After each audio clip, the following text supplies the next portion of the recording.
Είμαι ένας μοναχικός ταξιδιώτης. Ένας φωτοσυλλέκτης της ιστορικής μνήμης.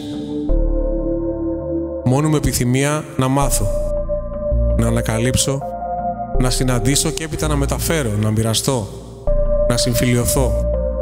Μια-ένα η προσπάθεια απεικόνησης του δίπολου μνήμης λύθης μέσα από πέτρινες αναπαραστάσεις πόνου και οδύνης της ανθρώπινης απώλειας ξεκινά.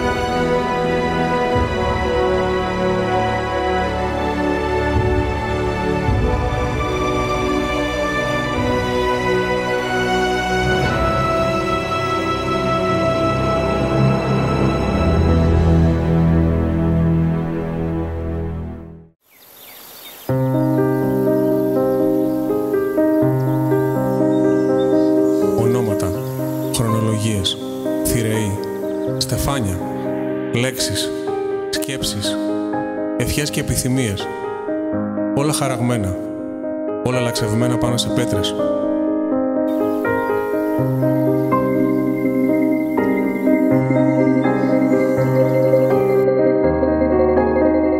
Πάνω σε λίθους που ξέρουν να νικούν τον χρόνο, διατηρώντας ζωντανές τις θύμησες του παρελθόντος. Θύμησες περηφάνειας, μα και ντροπής.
Η τριετία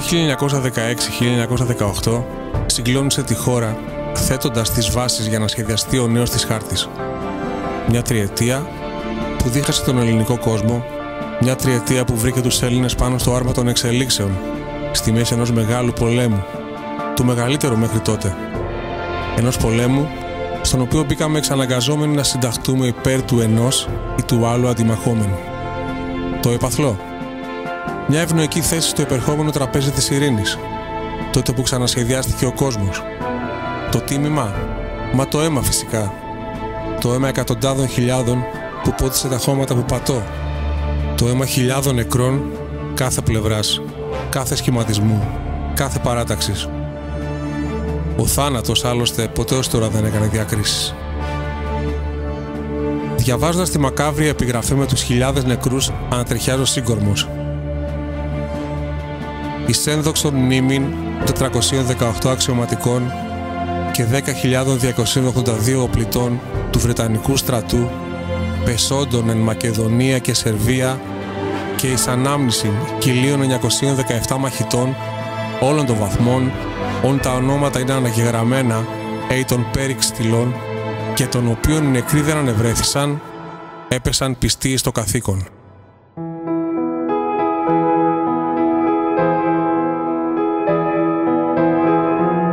Καθήκον. Έπεσαν πιστοί, πεσόντες, εις ανάμνησιν, έδοξον μνήμην.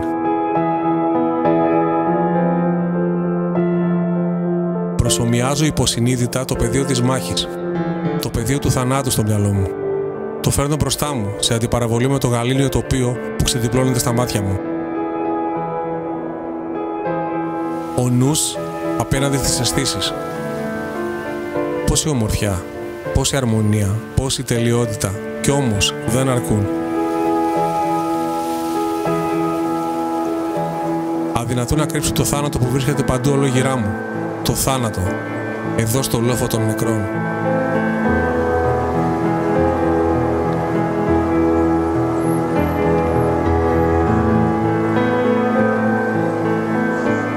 Ο 12μητρος Οβελίσκος. Οι δύο λέοντες κοιτάζουν προς αντίθετες κατευθύνσεις. Ο πρώτος προς τα σύνορα με αγριοπή έκφραση, ενώ ο δεύτερος προς την Ελλάδα με απαράμιλη ηρεμία. Οι λέοντες, στιβαροί, αγέροχοι, ισχυροί, μεγαλοπρεπείς.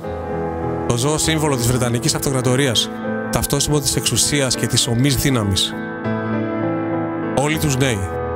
Νέοι που δεν πρόλαβαν να δράξουν τις χάρες της ζωής. Νέοι που δεν απόλαυσαν τον νέκταρ της νιώτης τους. Νέοι που γέρασαν μέσα σε μία μέρα και χάθηκαν ξεγελώντας τον χρόνο. Νέοι που δεν έζησαν και τώρα ζουν μόνο μέσα στις καρδιές των αγαπημένων τους. Θλίβομαι για τις ζωές που χάθηκαν. Φοβάμαι και αγωνιώ για αυτές που χάνονται ακόμα και σήμερα, μα τρέμω από τρόμο για εκείνες που άδικα μα νομοτηλιακά θα χαθούν στο μέλλον.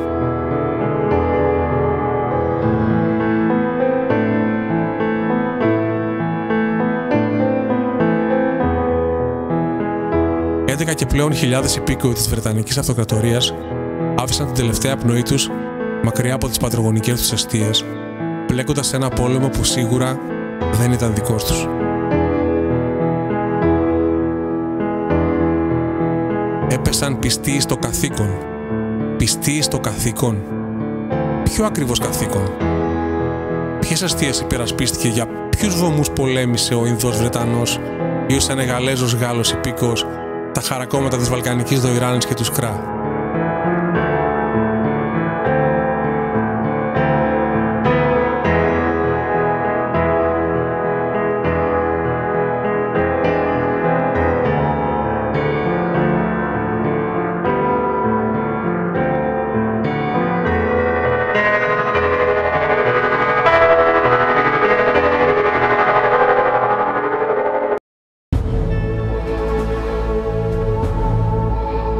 Το 1917, οι συμμαχικές δυνάμεις εξαπέλυσαν επίθεση δυτικά του ποταμού Αξιού.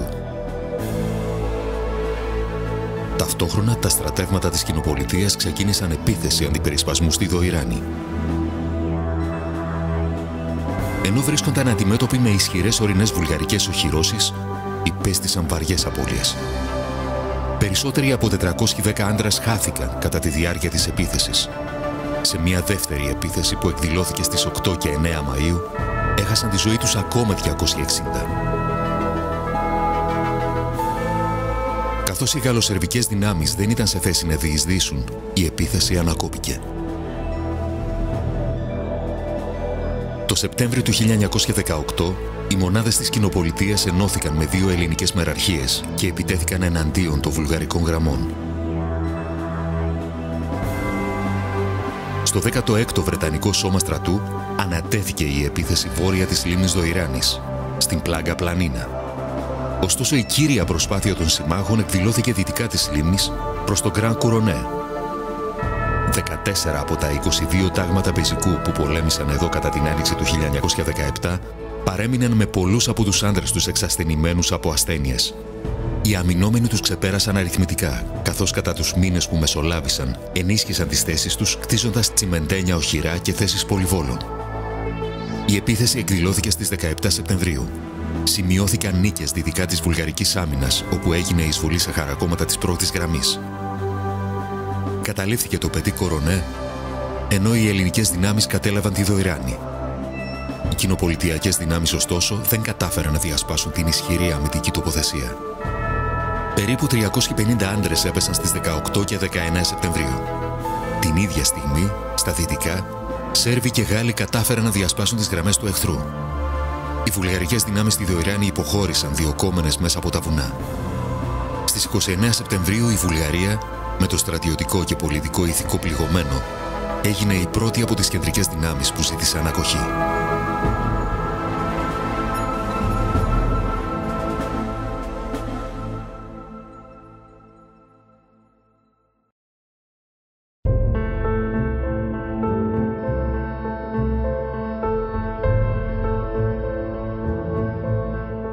Πέρασα στην απέναντι πλευρά, την εχθρική.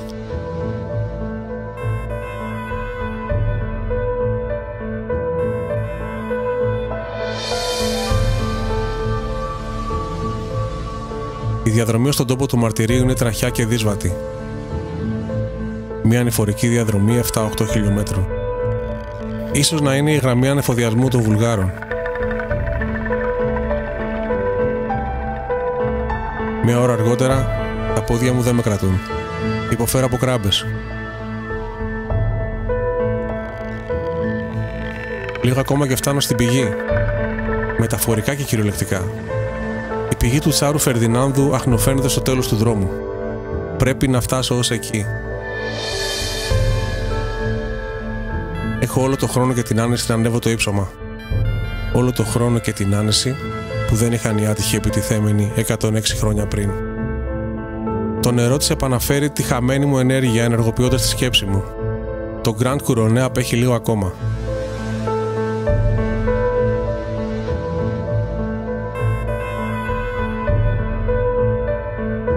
Ο βράχος στέκει ακόμα εκεί, αγέροχος, επιβλητικός, ακλόνητος.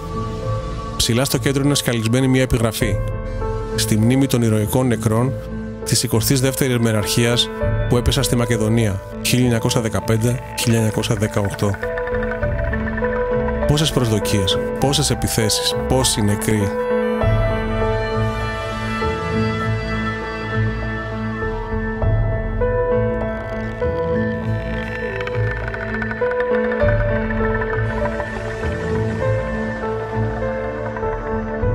Μια μισή σχεδόν ώρα μετά, και αφού διέσχισα μια σειρά από μισοκρεμισμένα χαρακόμματα και πολυβολία, βρίσκομαι στο ψηλότερο σημείο, στο μάτι του διαβόλου.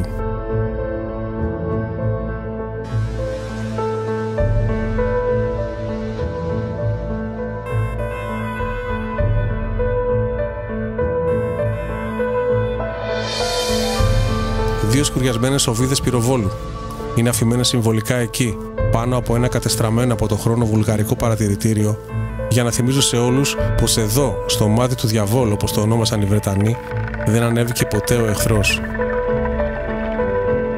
Σύμβολο νίκης λοιπόν. Τις νίκες θέλουμε να θυμόμαστε όλοι. Τις νίκες να γιορτάζουμε, να μνημονεύουμε και τους θριάμβους. Τις νίκες που κατακτήθηκαν με απώλειες και αίμα. Το ίδιο αίμα που χύθηκε και από την απέναντι πλευρά, αυτή των ηττημένων. Τι μπαίνει τελικά από όλα αυτά? Στα δικά μου μάτια, μόνο ο θάνατος. Ο θάνατος.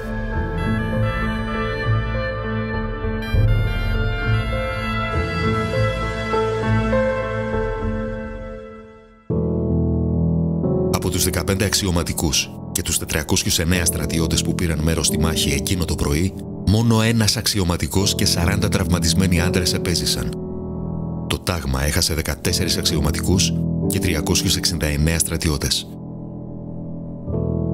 3 σκοτσέζικα τάγματα, τα οποία αφέθηκαν εκτεθειμένα στο Λόφο Τόγκ, υπέστησαν βαριές απώλειες από τα εχθρικά πυρά μετά από σκληρές μάχες σώμα με σώμα.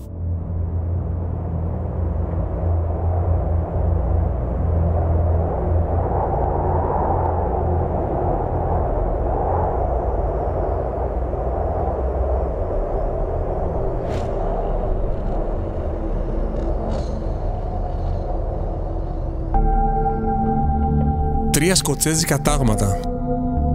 Πόσα από την απέναντι πλευρά. Πόσοι Βούλγαροι βρέθηκαν εκεί.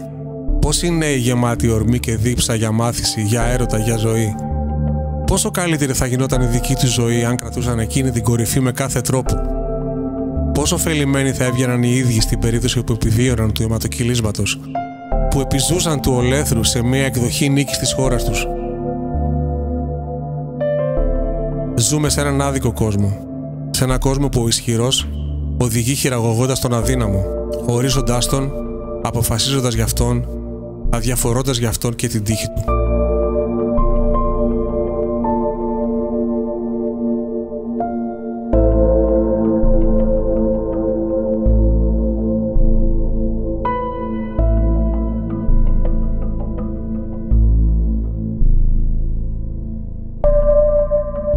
Προσπαθώ να απομακρύνω τις σκοτεινές σκέψεις. Μαγεία. Απόλυτη καθηλωτική ομορφιά.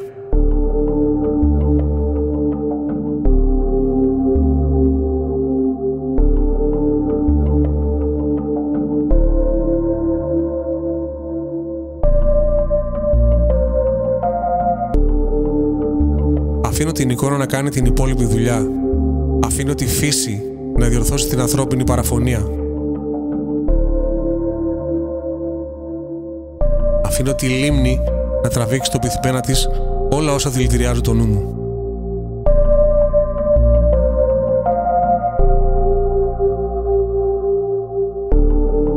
Το κόκκινο με συνδέει ξανά με το αίμα, επαναφέροντας με στην πρώτερη κατάσταση. Το αίμα που πότισε και αυτόν το λόφο 100 σχεδόν χρόνια πριν. Κόκκινο, το χρώμα του αίματος, της φωτιάς, το χρώμα του θανάτου που πότισε τα χώματα του τόπου τούτου, επισφραγίζοντας το άδικο ενός κόσμου που βάλθηκε να λιγοστέψει, αποχαιρετώντας τα νεαρά βλαστάρια του, τα νιάτα που δεν πρόλαβαν να ανθίσουν.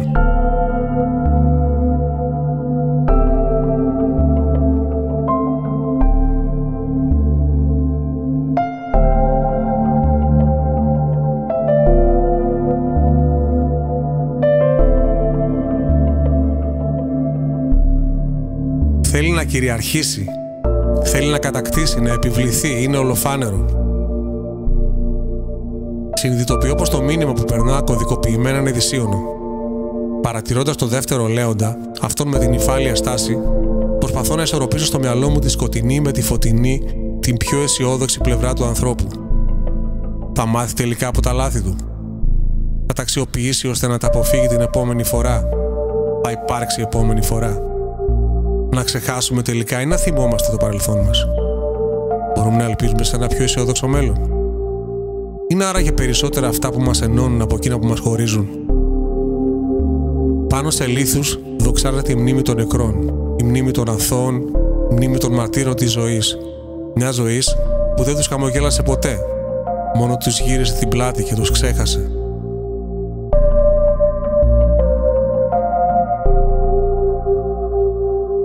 Πάνω σε λίθους χαράσεται η ελπίδα, προσδοκία, η ευχή να μην αιματοκυλιστεί η ανθρωπότητα. Πάνω σε λίθους ξορκίζεται η λύθη.